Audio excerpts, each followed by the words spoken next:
Einstein a omyl? To znie skoro ako keď povieme, že Slnko je vlastne len taká väčšia žiarovka IKEA. Ale áno, aj génius sa môže mýliť. A v tomto prípade išlo o omyl, ktorý Einstein nazval svojou najväčšou chybou. Sledujete Svet na prahu univerza. Vítajte na palube. Pripútajte sa, opúšťame obežnú dráhu každodennosti.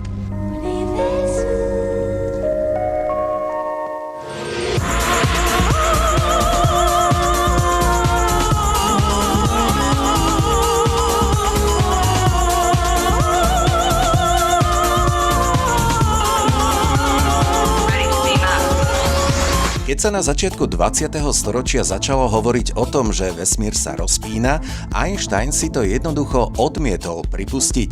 V jeho predstavách bol vesmír statický, pokojný, stabilný, jednoducho uprataný, ako keby fyziku pripravoval na návštevu.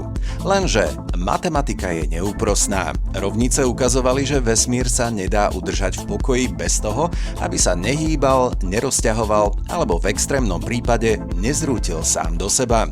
Einstein však potreboval, aby to sedelo, tak jednoducho pridal do rovníc kozmologickú konštantu ako takú korekciu na mieru. Keď to nepasuje, dopíš parameter. Tomu sa hovorí vedecká improvizácia.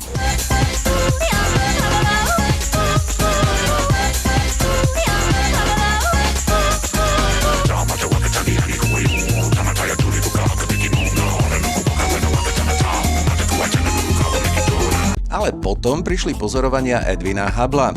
Galaxie od nás utekajú a čím sú ďalej, tým rýchlejšie. Einstein musel uznať, že vesmír sa rozpína a svoju kozmologickú konštantu nazval najväčšou chybou. No a tu prichádza pointa. Dnes vieme, že vesmír sa rozpína, dokonca zrýchlene, a práve tento zrýchlený pohyb vysvetľujeme niečím, čo nazývame temná energia. Princíp, ktorý je veľmi blízko tomu, čo Einstein kedysi zaviedol.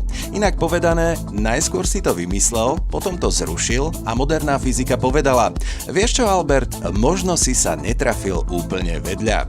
Nič nevystihuje vesmíre lepšie ako fakt, že génius sa môže mýliť správnym smerom. Človek by čakal, že kozmologická konštanta bude konštantná, ale vesmír nám rád pripomína, že naša predstava poriadku je len taký milý ľudský návyk. Z prahu univerza je to na dnes všetko. Ďakujem, že ste leteli s nami. A ak sa vám to páčilo, nezabudnite na like a komentár.